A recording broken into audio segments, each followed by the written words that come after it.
This video is brought to you by Dr. Kristen R. Bromley's Guitar Method Book Series and Online Music Academy. Hi, I'm Dr. Kristen Bromley. Welcome to my online academy. It's so awesome to be here with you in these online lessons. In this video, we're going to work on reading some melodies written in the key of C sharp major and some melodies written in C flat major. Now, these are keys that we rarely see because they have 7 altered notes. Every natural pitch is either a sharp or a flat. So in the case of C sharp major, they're all sharped, and in the case of C flat major, they're all flatted. So 7 altered pitches. Pretty crazy. We don't see these keys very often because they're enharmonic. They sound the same as the keys that have 5 sharps or 5 flats. So those keys are easier to read in, so we tend to read in those more often. But sometimes when we're playing music, there will be places where we pass through these keys briefly for one reason or another. So we are going to look at them here in this video. As we're playing those melodies, we'll be jamming right along with bass drums and guitar accompaniment, which makes it super fun. Now, this video accompanies Lesson 25 from my Note Reading Books 1 and 2 Method book, which is the last chapter, the last lesson in that book. So wow, congratulations. We've made it through learning so many things, really specifically how to play and how to read standard music notation and play those melodies in first position on the guitar in any of the 12 keys that we play in. Now we're looking at these enharmonic keys, meaning they sound the same as another key, but they are written differently on the page. We've run into that sort of thing a little bit before. In the last several videos, the last 6 videos, we worked either in the key of G flat major or the key of F sharp major. F sharp major has 6 sharps, G flat major has 6 flats. They sound the same. If we play those scales, they sound the same, but on the page, we're reading different pitches to play in those 2 different keys. So that's the sort of thing that we're doing here. Just a couple things. We're going to be in the Note Reading book, Note Reading Books 1 and 2, which is part of my Method Book series. We're going to be in Lesson 25. So we're going to be on pages 156 and 157 and 158 for this video. And then in the next couple of videos, we'll be playing the melodies that are written on the later pages in the book. But we're going to start off here on page 156. There's some explanations here. So where do we go from this point? We've learned how to read all these melodies in first position. As we complete Lesson 25 in the Note Reading book, we're just going to mainly be playing some fun melodies in the next couple videos that sort of bring it all together. Let us play some fun melodies here in first position. But where do we go from here? Well, it's good to memorize these different keys. So the scales that we've played in first position, it talks you through a couple different ways you could work on memorizing those and learning those in first position. But the real place that we continue on from here is into Note Reading Book 3, where we start learning to read melodies all over the fretboard. So that's an important skill. It's a little bit different. Reading in first position is great preparation. We sort of live in first position as though it's the only place that we can play something in, and we just get to learn where all the notes are located in one place and play those melodies.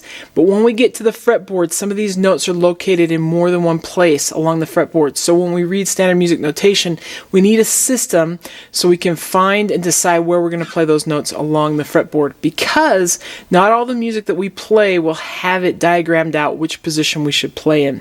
So that book is really great at helping us master where the notes are along the fretboard and get used to actually just reading music along the fretboard. So that's Note Reading Book 3.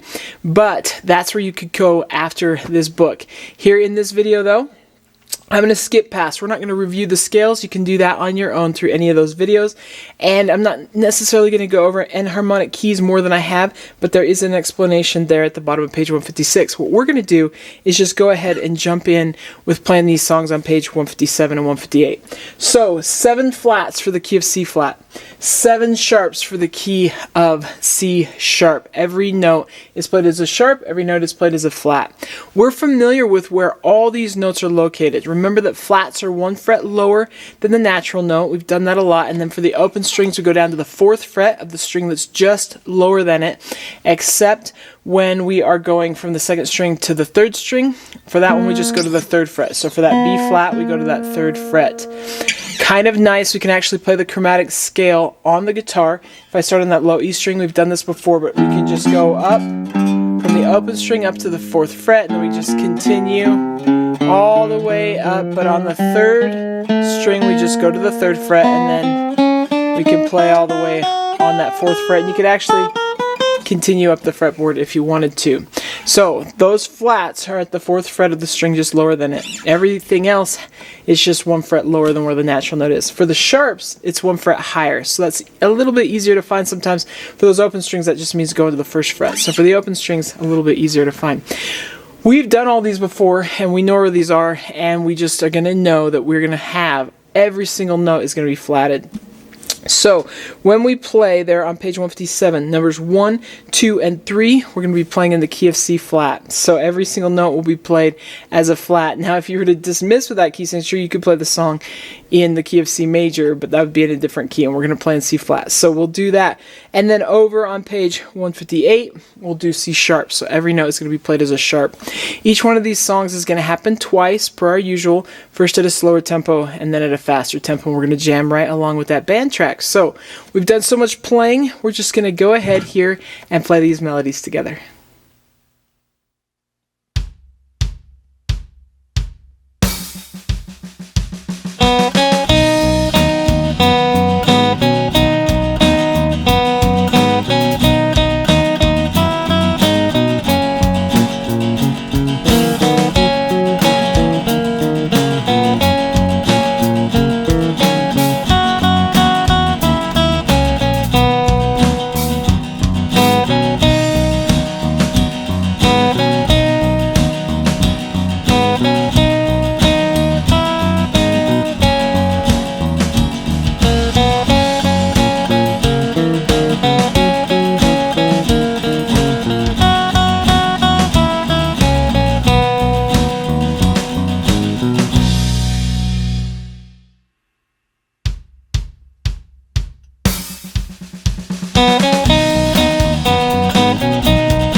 Okay, awesome. As we continue, there's 6 more songs found in lesson 25.